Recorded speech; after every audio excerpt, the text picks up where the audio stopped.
পূর্ণ স্নানে গিয়েও রেহাই নেই। মহাকুম্ভে মহিলাদের গোসলের ভিডিও তুলে দাদাদার্সে বিক্রি হচ্ছে ভারতে, এমন অভিযোগ উঠেছিল আগেই। দাবি করা হয়েছিল মহাকুম্ভে স্নানের পর পোশাক পরিবর্তন করাকালীন মহিলাদের ভিডিও তোলা হয়েছে গোপনে এবং সেই ছবি অনলাইনে বিক্রি করা হচ্ছে। বিভিন্ন সোশ্যাল মিডিয়া প্ল্যাটফর্মে এই আপত্তিকর কন্টেন্টগুলো অর্থের বিনিময়ে বিক্রি করা হচ্ছে।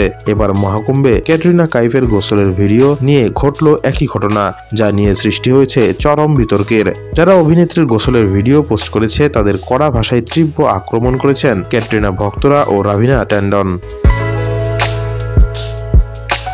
সম্প্রতি ত্রিবেণী সঙ্গমে পুণ্যস্নান করতে হাজির হয়েছিলেন ক্যাটরিনা। এবারের মহাকুম্ভে শাহী স্নানে অংশগ্রহণ করতে সাধারণ মানুষের পাশাপাশি বিভিন্ন ক্ষেত্রে কৃতি ব্যক্তিত্বরাও যোগ দিয়েছিলেন। সেই তালিকায় সর্বশেষ নাম হিসেবে জুড়ল ক্যাটরিনার নাম। শাশুড়ি বিনা কৌশলের সঙ্গে পুণ্যস্নানে হাজির হয়েছিলেন তিনি।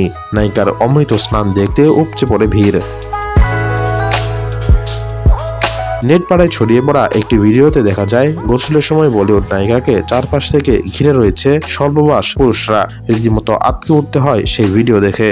স্বল্পবাস পুরুষরা এমনভাবে চারপাশ থেকে ছেঁকে ধরেছিলেন অভিনেত্রীকে যে সেই ক্যামেরাবন্দি মুহূর্ত নেটপাড়ায় ভাইরাল হতেই ক্যাটরিনার নিরাপত্তা নিয়ে আশঙ্কা প্রকাশ করেছিলেন অনেকে। ঘটনাস্থলে দুই তরুণ ক্যাটরিনা স্নানের ভিডিও করছে এবং স্নানরত নায়িকার উদ্দেশ্যে ঠাট্টা তামাশাও জুড়ে দিয়েছে। ওই দুই তরুণের বিরুদ্ধে ক্যাটরিনার গোসলের ভিডিও নেটপাড়ায় ভাইরাল করে দেওয়ার অভিযোগ করেছে।